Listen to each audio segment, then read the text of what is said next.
আসসালামু আলাইকুম সবাইকে। মেরিনস কিচেনের আরও একটি পারফেক্ট রেসিপি দেখার জন্য আমি মেরিন আপনাদের সবাইকে স্বাগতম জানাচ্ছি। আজকে আমি আপনাদের সাথে শেয়ার করব 100% অথেন্টিক বাটারস্কচ কেকের A to Z recipe. Butterscotch cake আসলে লাস্ট কিছু মাস ধরে এত মানে শুনছিলাম বাটারস্কচ কেক, কিন্তু আসলে হাসি পায় যে বাটারস্কচ কেকটা অথেন্টিকটা কি, আর আগারগাঁওয়ের মতো যে এখানে ভাইরাল হয়েছে কেক, সেখানে বাটারস্কচ কেকটাকে যেভাবে প্রেজেন্ট করছে দেখে আসলে হাসি পায়। তো অনেক দিন ধরেই ভাবছিলাম যে একটা অথেন্টিক বাটারস্কচ কেকের রেসিপি আপনাদের জন্য আমি সহজভাবে শেয়ার করব A to Z। তো একটু সময় পাচ্ছিলাম না, পরিবারের বিভিন্ন ঝামেলার কারণে রেসিপি শেয়ার করে করতে পারছিলাম না। যাই হোক, আজকে শেয়ার করব ইনশাল্লাহ। আশা করব মন দিয়ে দেখবেন ভিডিওটা, আর দেখে বাসায় একবার হলেও ট্রাই করবেন। এটার টেস্টটা যে কতটা তাহলেই বুঝতে পারবেন। আর যারা বাটারস্কচ কেকটা কিনতে চান, এটার প্রাইসটা কেন একটু বেশি হয় নর্মাল কেকের চেয়ে, সেটাও আশা করব বুঝতে পারবেন যদি আজকের ভিডিওটা মন দিয়ে দেখেন। আর আজকের এই একটা ভিডিওতে বাটারস্কচ কেকের পারফেক্ট স্পঞ্জ কেকের বেস, তারপর হচ্ছে বাটারস্কচ ফ্লেভারের ক্রিম তৈরি, ভিতরে যেই বাটারস্কচ সসটা সেটা কিভাবে পারফেক্টলি এবং সবচেয়ে মজার তৈরি করা যায় সেটা, এবং সাথে সাথে প্রালিন তৈরি, ডেকোরেশন, চকলেট টপার, সব কিছু প্রসেসই শেয়ার করবো ইনশাল্লাহ। তো প্রথমে কেকের বেস তৈরি করার জন্য এখানে আমি মেজারমেন্ট কাপের 1 কাপ পরিমাণ নিয়ে নিয়েছি ময়দা। এখানে 1 কেজি ওজনের একটা কেক তৈরি করব 4 ডিমের। তো 1 কাপ পরিমাণ ময়দা থেকে 2 টেবিল চামচ পরিমাণ ময়দা আমি উঠিয়ে এখানে 2 টেবিল চামচ পরিমাণ কর্নফ্লাওয়ার দিয়ে দিয়েছি। আশা করব বুঝতে পেরেছেন। এখন দিচ্ছি 2 টেবিল চামচ পরিমাণ গুঁড়া দুধ, এটা টেস্ট বাড়াবে, আপনাদের কাছে না থাকলে না দিলেও চলবে। 1 চা চামচ বেকিং পাউডার দিলাম, 1/2 চা চামচ পরিমাণ বেকিং সোডা দিলাম, দিয়ে এগুলোকে চেলে নিচ্ছি। আবারও বলছি, ময়দা আমি 1 কাপ দিয়েছি, সেখান থেকে 2 টেবিল চামচ পরিমাণ উঠিয়ে বাদ দিয়ে দিয়েছি। সেই 2 টেবিল চামচ পরিমাণ আমি এখানে কর্নফ্লাওয়ার দিয়ে আমি শুকনো উপকরণ কিন্তু 1 কাপই রেখেছি। তারপর 1 চা চামচ বেকিং পাউডার, 1/2 চা চামচ বেকিং সোডা দিয়েছি, 1 চিমটি লবণ দিতে পারেন। তারপর সব কিছু চেলে নিয়েছি, আর 2 টেবিল চামচ গুঁড়া দুধ দিয়েছিলাম। তো চেলে এগুলোকে মিশিয়ে সাইডে রেখে দিলাম।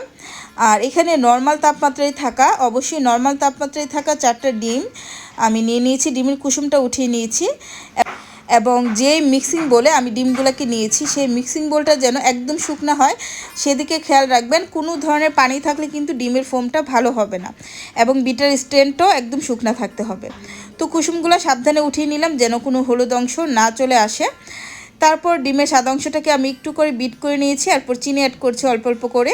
এখানে আমি 3/4 কাপ পরিমাণ চিনি দিয়েছি, তার মানে মেজারমেন্ট কাপের 1 কাপের 4/3 ভাগ, 3/4 কাপ পরিমাণ চিনি এখানে দিয়েছি। আর বাটারস্কচ কেকে যেহেতু বাটারস্কচ সস, প্রালিন এগুলো যায়, কেকটা খেতে একটু মিষ্টি হয়, তাই আর মিষ্টির পরিমাণটা এর চেয়ে বেশি দিবেন না, চাইলে আরও কমও দিতে পারেন।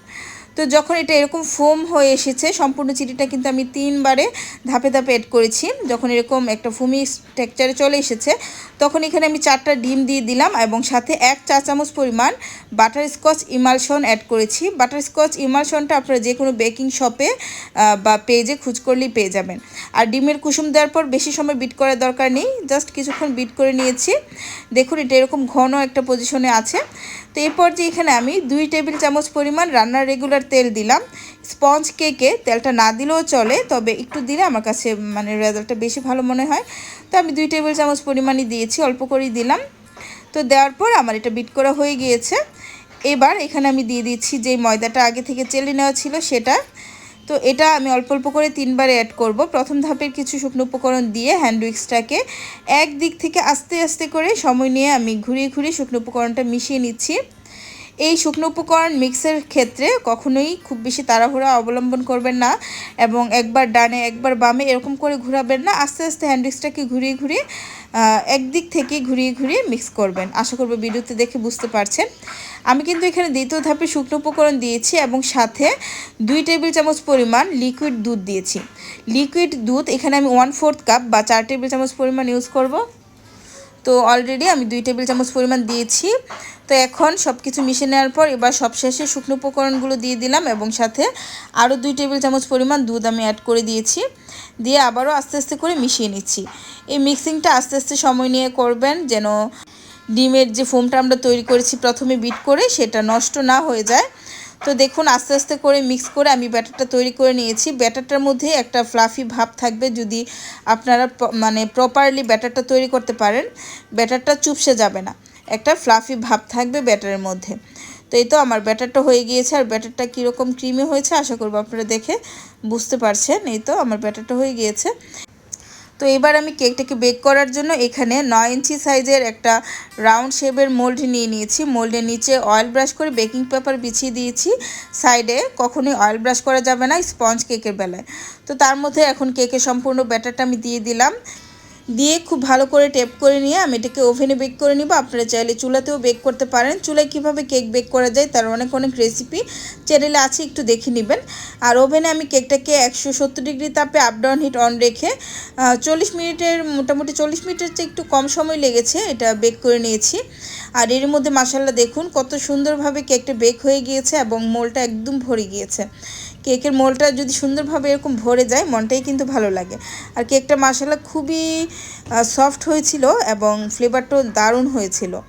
তো কেকটাকে এখন সম্পূর্ণভাবে ঠান্ডা করার জন্য আমি রেখে দিয়েছি। কেকটা আমি রাতে তৈরি করে রেখে দিয়েছিলাম আর এটা হচ্ছে পরদিন সকালে। কেকটাকে ডিমোল করে নিচ্ছি। নিচের বেকিং পেপারটা উঠিয়ে নিলাম এবং কেকের উপরে যে অংশটা হালকা ব্রাউন কালার হয়েছে সেটাকে আমি হাত দিয়ে এভাবে করে আলতো আলতো করে উঠিয়ে নিচ্ছি। এটা খুব সহজেই উঠে আসে, এতে করে কেকের স্লাইসটা করলে কেকটা বেশি সাদা লাগে আর কি। এটা অপশনাল। তো দেখুন কেকটা মাশাআল্লাহ কত সফট আর কতটা স্পঞ্জি হয়েছে আর খুবই সুন্দর আর ফ্লেভারফুল একটা কেক হয়েছে। আপনারা এইভাবে তৈরি করবেন। আর এখানে বাটারস্কচ যে ইমালশনটা সেটা ছিল রেডম্যান ব্র্যান্ডের, খুব ভালো একটা ফ্লেভার আসে। তো কেকটাকে আমি 3টা স্লাইস করে নিচ্ছি। আপনারা যদি পাতলা স্লাইস করেন 4টাও করতে পারবেন, সমস্যা নেই। তো কতটা সফট আর কতটা পারফেক্ট হয়েছে ভিতরটা আমি একটু দেখিয়ে দেওয়ার চেষ্টা করছি, দেখুন। তো আপনারা রেসিপিটা মন দিয়ে দেখে বাসায় ট্রাই করবেন ইনশাল্লাহ। আশা করব প্রথমবারের চেষ্টাতেই আপনারা এরকম পারফেক্ট বাটারস্কচ ফ্লেভারের স্পঞ্জ কেক তৈরি করতে পারবেন। তো আমার কেকের স্লাইস করা শেষ, এবার আমি পরবর্তী স্টেপে চলে যাচ্ছি। তো এবার আমি আপনাদের সাথে শেয়ার করব বাটারস্কচ ফ্লেভারের সস অথবা সল্টেড ক্যারামেল সসের রেসিপি। তো এই সসটা তৈরি করার জন্য প্রথমেই প্যানে আমি 1/4 কাপ পরিমাণ চিনি দিয়ে দিয়েছি আর চিনিটাকে এখন মিডিয়াম আঁচে মেল্ট হতে দিলাম। তো এই সস তৈরিতে আমি এখানে ইউজ করব হচ্ছে ডানো ক্রিম। এখানে যে কোনো হেভি ক্রিম ইউজ করতে হবে, ডানো ক্রিম নয়তো কুকিং ক্রিম। এখানে হুইপ ক্রিম একদমই ইউজ করা যাবে না, হুইপ ক্রিম দিলে এটার টেস্ট কখনই পারফেক্ট আসবে না। এখানে সবচেয়ে ভালো হয় কুকিং ক্রিমটা দিলে অথবা ডানো ক্রিম। কুকিং ক্রিমের প্রাইস 650 মেবি প্লাস মাইনাস, তবে ডানো ক্রিমটা 160 টাকা 70 টাকা এরকম হলেই পাওয়া যায়। এটার গায়ে লেখা আছে 200 টাকা, তবে দাম করলে আরও কমই পাওয়া যায়। তো এটা কিন্তু এখানে ইউজ করা যায়। এখানে একটা ডানো যে কৌটাটা এটার মধ্যে হাফ কাপের চেয়ে একটু বেশি ক্রিম আছে, তো সেটা আমি এখানে ইউজ করব, এতে করে এটার টেস্টটা অনেকটাই বেশি হবে। তো অবশ্যই আপনারা এভাবেই করবেন। আর এদিকে আমি যে চিনিটা দিয়েছি সেটা কিন্তু মেল্ট হয়ে আমার ক্যারামেল হয়ে আসছে। এই পর্যায়ে খুবই সাবধানতা অবলম্বন করবেন ক্যারামেলটা যেন পুড়ে না যায়। যখনই একটা সুন্দর লাইট গোল্ডেন কালার চলে আসবে তখনই অনবরত নাড়তে হবে, চুলার আঁচটা একদম লো ফ্লেমে রাখতে হবে। আর যখন সুন্দর একটা গোল্ডেন কালার চলে আসবে সে পর্যায়ে এখানে আমি হাফ কাপ পরিমাণ ডানো ক্রিম দিয়ে দিয়েছি। তো দিয়ে অনবরত নাড়তে হবে, চুলার আঁচটা কিন্তু লো ফ্লেমে করে দিতে হবে। তো অনবরত নেড়ে চেড়ে নিয়েছি। যখন সুন্দরভাবে সব কিছু মিশে গিয়েছে তখন ভরে ভরে 1 টেবিল চামচ পরিমাণ বাটার আর 1 চিমটি লবণ দিয়ে দিয়েছি। এতে করে এই সল্টেড ক্যারামেল সসের টেস্টটা খুবই ভালো আসে। আর যেহেতু সল্টেড ক্যারামেল সস একটু সল্ট দিতেই হবে। তো যাই হোক সব কিছু এখন নেড়েচেড়ে মিশিয়ে নিচ্ছি। আর চুলাটা অলরেডি আমি বন্ধ করেই বাটারটা দিয়েছি, বাটারটা দেওয়ার আগে বন্ধ করে দিয়েছি, কারণ প্যানের গরমে এবং সসের গরমেই কিন্তু বাটারটা সুন্দর মেল্ট হয়ে যাবে। আর এত সুন্দর একটা স্মেল আসছিল এই পর্যায়ে, দেখুন কালারটা কতটা পারফেক্ট আছে আর টেস্টও আলহামদুলিল্লাহ খুবই ভালো হয়েছে। তো আপনারা এইভাবে করে এই ক্যারামেল সসটা তৈরি করবেন, এটা খেতে জাস্ট অসাধারণ। এটা দিয়ে কিন্তু আপনারা আরও অনেক ধরনের ডেজার্টই সার্ভ করতে পারেন। এই তো দেখুন, আর এটার ঘনত্বটাও কিন্তু পারফেক্ট আছে। তো এটা এখন আমি সাইডে রেখে দিচ্ছি। এবার আমি কেকের ভিতরে যে বাদামের যে লেয়ারটা দেয় এটাকে বলে প্রালিন, সেটা তৈরি করে দেখাবো। সেজন্য এখানে আমি 1 মুঠো পরিমাণ নিয়ে নিয়েছি কাজু বাদাম। তো আমি এখানে কাজু বাদামটা নিয়েছি, আর কাজু বাদাম দিয়েই বাটারস্কচ কেকটা বেশি টেস্টি হয়। আপনারা কাঠবাদাম দিয়েও করতে পারেন। তো বাদামটাকে খুব হালকা একটু ভেজে নিয়েছি। যখন সুন্দর একটা স্মেল চলে এসেছে বাদামটা আমি সাইডে রেখে দিলাম। তারপর এই প্যানটাতেই 2 টেবিল চামচ পরিমাণ চিনি দিয়ে দিয়েছি। এই চিনিটাকেও আমি ক্যারামেল করে নিব। আর যখন একটা লাইট গোল্ডেন কালার চলে আসবে সে পর্যায়ে এখানে আমি বাদামগুলো অ্যাড করে বাদামের সাথে আরও কিছুক্ষণ নেড়েচেড়ে ভেজে নিব। তো কিছুক্ষণের মধ্যেই দেখুন আমার ক্যারামেলটা হয়ে আসছে। যখন সুন্দর একটা লাইট এরকম গোল্ডেন কালার চলে আসবে সেই পর্যায়ে এখানে আমি বাদামগুলো দিব, দিয়ে কিন্তু আরও কিছুক্ষণ বাদামের সাথে নাড়াচাড়া করব, তাহলে এই ক্যারামেলের কালারটা আর একটু ডিপ হয়ে যাবে। তো একটু ভেজে নিয়েছি বাদামের সাথে ক্যারামেল। তো ভেজে নেওয়ার পর এখানে আমি কিছুটা বাটার অ্যাড করব, এতে করে এটার ফ্লেভারটাও খুবই সুন্দর হয়ে আসবে। তো যারা ভিডিওটা দেখছেন আশা করব দেখতে দেখতে বুঝতে পারছেন বাটারস্কচ কেকের প্রাইসটা কেন একটু হাই হয়। তো এটাতে আপনার কাজও বেশি এবং উপকরণও বেশি লাগে। তো বাটারটা দিয়ে আমি নেড়েচেড়ে নিয়েছি। এর মধ্যে এটাকে গরম গরম অবস্থায় নামিয়ে নিতে হবে প্যান থেকে। আর আগে থেকে একটা বেকিং পেপার বা যেটাই আপনার সুবিধা মতো কাগজ বিছিয়ে রাখবেন, যেন ওইটাতে এটা ঢেলে দিতে পারেন গরম থাকা অবস্থায়। তো গরম থাকা অবস্থায় ঢেলে দেওয়ার পর কিছুক্ষণের মধ্যেই দেখবেন 5-10 মিনিটের মধ্যে এটা শক্ত হয়ে এসেছে, অনেকটা কটকটির মতো আমরা ছোটোবেলায় গ্রামে খেয়েছি। তো এটাকে আমি ভেঙে নিলাম। আর এটাকে যখন আমি কেকটা ডেকোরেশন করব তখন ইনস্ট্যান্ট গুঁড়া করে ইউজ করব। তো এদিক থেকে আমি বাটারস্কচ ফ্লেভারের হুইপ ক্রিমটা তৈরি করতে আসলাম। এখানে আমি বিবু রেড যে হুইপ ক্রিম সেটা ইউজ করছি। এটা ডিপ ফ্রিজে রাখতে হয়, ব্যবহারের ঘন্টাখানেক আগে নামিয়ে রাখলে এটা নরম হয়ে আসে। তো বরফ ঠান্ডা অবস্থাতে এটাকে বিট করতে হবে। বিটার স্ট্যান্ড এবং বাটি একদম শুকনা থাকতে হবে। এখানে আমি 1.5 কাপ পরিমাণ বরফ ঠান্ডা হুইপ ক্রিম নিয়ে বিটার মিডিয়াম স্পিডে বিট করছি। এখানে আসলে বলার মতো কিছু নেই, ক্রিমটা যদি পারফেক্ট থাকে আপনাদের সঠিক থাকে তাহলে কিন্তু খুব সহজেই ক্রিম হয়ে যায়। জাস্ট বিটার স্ট্যান্ডটা এবং বাটিটা শুকনা থাকলেই কিন্তু খুব সহজেই আসলে ক্রিম হয়ে যায়। তো 2-3 মিনিটের মতো বিট করার পর যখন 50% এটা হয়ে এসেছে বিট, তখন আমি যে বাটারস্কচ সসটা তৈরি করেছিলাম সেই সসটা অর্ধেকের মতো এখানে দিয়ে দিলাম এবং 1 চা চামচের মতো দিয়ে দিলাম বাটারস্কচ ইমালশন। দিয়ে এটাকে আরও একটু বিট করে নিচ্ছি এবং সাইডের ক্রিমটাও মাঝখানে এনে দিব যেন সম্পূর্ণ ক্রিমটা সুন্দরভাবে বিট হয়। আর এই বাটারস্কচ ফ্লেভারের ক্রিমটা খেতে খুবই মজার। এভাবে করে আপনারা ক্রিমটা তৈরি করবেন। চাইলে আপনারা টেস্ট বাড়াতে এখানে গুঁড়া দুধও অ্যাড করতে পারেন। তো এই তো সব কিছু আবারও একটু বিট করে নিলাম। এর মধ্যে কিন্তু আমাদের বাটারস্কচ ফ্লেভারের খুবই মজার এবং পারফেক্ট ক্রিম হয়ে গিয়েছে। ওভার বিট যেন না হয় সেটা খেয়াল রাখবেন, কারণ এখানে যেহেতু বাটারস্কচ সসটা দেওয়া হয়েছে এটা কিন্তু ক্রিমটাকে একটু হার্ড করে ফেলতে পারে, তাই ওভার বিট যেন না হয় সেটা খেয়াল রেখে আপনাকে বিট করতে হবে। আজকের ভিডিওটা অনেক বড়, তাই কথা বেশি হচ্ছে, বেশি কথা বলতে গিয়ে একটু প্রবলেম হচ্ছে। তো যাই হোক আপনারা অ্যাভয়েড করবেন এবং আশা করব আমার কথাগুলো মন দিয়ে শুনে রেসিপিটা বাসায় ট্রাই করবেন।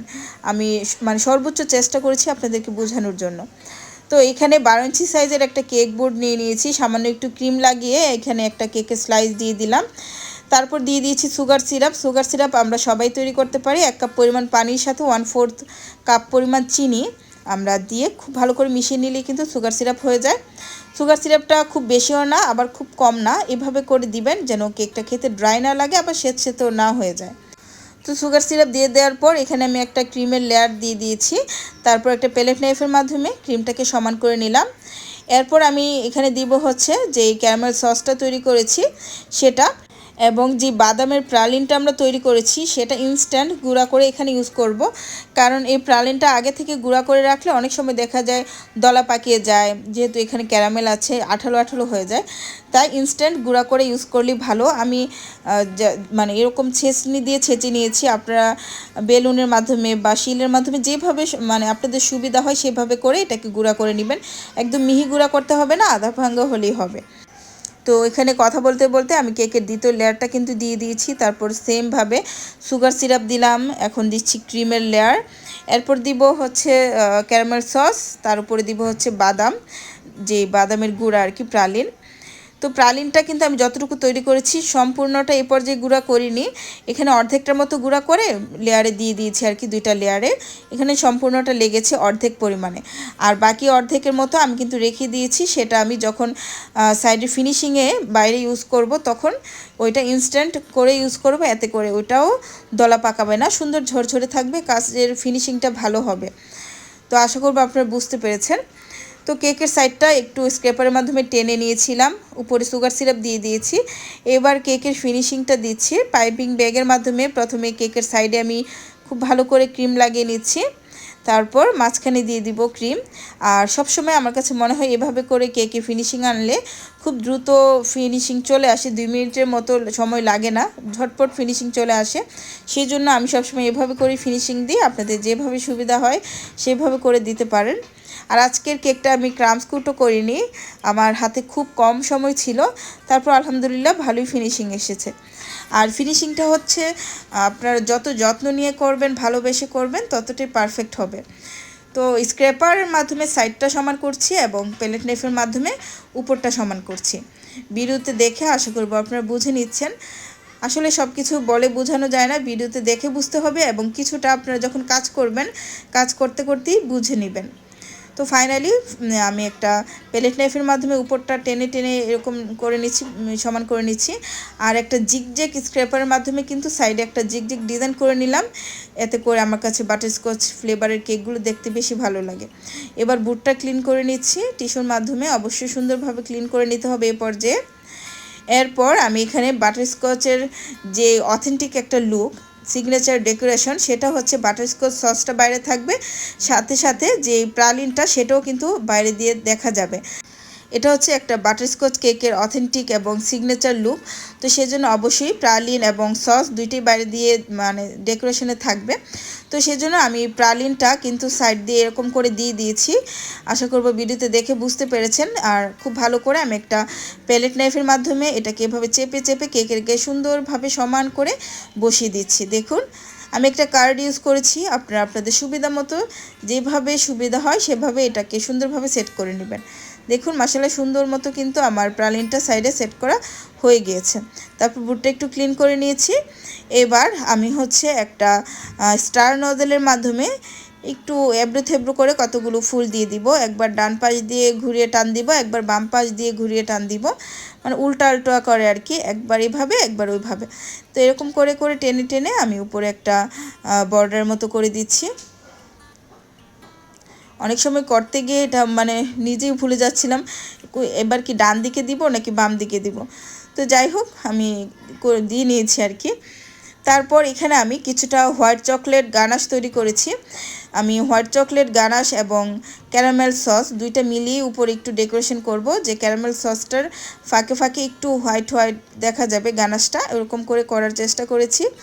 জানি না কতটুকু মানে সবার পছন্দ হবে, তবে আমার কাছে এই ডিজাইনটা খুব ভালো লেগেছে। ক্যারামেল সস এবং হোয়াইট চকলেট গানাশ দুইটা মিলিয়ে আমি করেছি। তো আমার কাছে না প্রথমে তো হোয়াইট চকলেট গানাশটা দিয়েছি, তারপর ক্যারামেল সসটা দিয়েছি, মনে হচ্ছিল যে সসের পরিমাণটা আরেকটু কম দিয়ে হোয়াইট চকলেট গানাশটা আরেকটু বেশি থাকলে হয়তো বা দেখতে আরেকটু সুন্দর লাগতো। তো যাই হোক একটা টুথপিকের মাধ্যমে কিন্তু আমি একটু টেনে টেনে দিয়েছি, একবার এই দিক থেকে তারপর উল্টা দিক থেকে। তো টেনে দেওয়ার পর এরকম একটা লুক চলে এসেছে। এবার আমি হচ্ছে এখানে কিছু টপার বসিয়ে দিব। হোয়াইট চকলেট জাস্ট মেল্ট করে আমি একটু কেটে কেটে টপারগুলো তৈরি করেছি, সেই টপারগুলো এখানে বসাবো। এটা দেখতে এমনিতেও সুন্দর লাগছিল, তো মন চাচ্ছিল যে একটু টপার বসাই। তো আমি এখানে টপারগুলো বসিয়ে দিচ্ছি। কতগুলো হচ্ছে জাস্ট একটু প্লেন জায়গাতে কিছুটা হোয়াইট চকলেট মেল্ট করে দিয়েছি, তারপর নজেলের যেই মোটা সাইডটা সেটা দিয়ে চাপ দিয়ে দিয়ে গুলগুল করে কেটে নিয়েছি বড় নজেলের। আর কিছু আছে চকলেট বার, এই বারের মানে টপার তৈরি করার জন্য বিভিন্ন মোল্ড আছে, ওই মোল্ডে দিয়ে আমি টপারগুলো তৈরি করেছি। তো এই তো এরই মধ্যে কিন্তু আমার কেকটা ডেকোরেশন হয়ে গিয়েছে। আর মাশাআল্লাহ আমার কাছে তো খুব সুন্দর লাগছিল কেকটা। আপনাদের কাছে কেমন লাগছে সেটা কমেন্ট করে জানাবেন। আর আশা করব সম্পূর্ণ ভিডিওটা আপনারা মন দিয়ে দেখেছেন, আর দেখলে অবশ্যই পারবেন এবং খুবই মজার একটা বাটারস্কচ কেক তৈরি করতে পারবেন। আর আজকে যেভাবে করে আমি কেকটা তৈরি করেছি সেমভাবে যদি আপনারা এটা তৈরি করেন, অবশ্যই আপনাদেরকে 1000 টাকা পাউন্ড রাখতে হবে, কারণ এখন সব কিছুর প্রাইস বেশি এবং এই একটা বাটারস্কচ কেকের জন্য অনেক বেশি পরিশ্রম করতে হয়। যদি 2 পাউন্ড নেয় সেক্ষেত্রে হয়তো বা কিছু কম বেশি করে দেওয়া যায়। আর এই কেকের ওজনটাও কিন্তু আমি এখন করে দেখিয়ে দিব। এটা কিন্তু 4 ডিম দিয়ে করা, তবে যেহেতু এখানে বাটারস্কচ সস প্রালিন অনেক কিছু ইউজ করা হয়েছে, তাই এই কেকের ওজনটা কিন্তু একটু বেশি হয়ে যায়। 4 ডিমের কেকটা দেখুন এখানে মোটামুটি 1290 গ্রামের মতো হয়ে গিয়েছে। তো বোর্ডের ওজন মাইনাস করলেও কিন্তু এখানে মোটামুটি 2.5 পাউন্ড প্লাস হয়ে গিয়েছে। তো যাই হোক আপনারা অবশ্যই প্রাইসটা আশা করব আপনাদের কস্টিংয়ের উপর ডিপেন্ড করে তৈরি করে নেবেন। তো এবার আমি আমাদের কেকটাকে কেটে দেখাচ্ছি। দেখুন ভিতরটা, এটার ভিতরে কিন্তু ক্রিমের লেয়ার এবং বাটারস্কচ সস এবং প্রালিনের লেয়ারটাও সুন্দরভাবে বোঝা যাচ্ছে। আর মাশাআল্লাহ কেকটা খেতে জাস্ট অসাধারণ ছিল। যারা আগারগাঁওয়ের কেক খেয়ে মানে বাটারস্কচ কেকটা মানে খেয়ে অভ্যস্ত, তারা এভাবে করে একবার ট্রাই করে দেখবেন, তাহলে বুঝতে পারবেন আগারগাঁয়ে যে বাটারস্কচ কেকটা সেল করছে বা করেছে এতদিন, সেটা আর এটার মধ্যে কতটা ডিফারেন্স অথেন্টিক বাটারস্কচ কেকটা।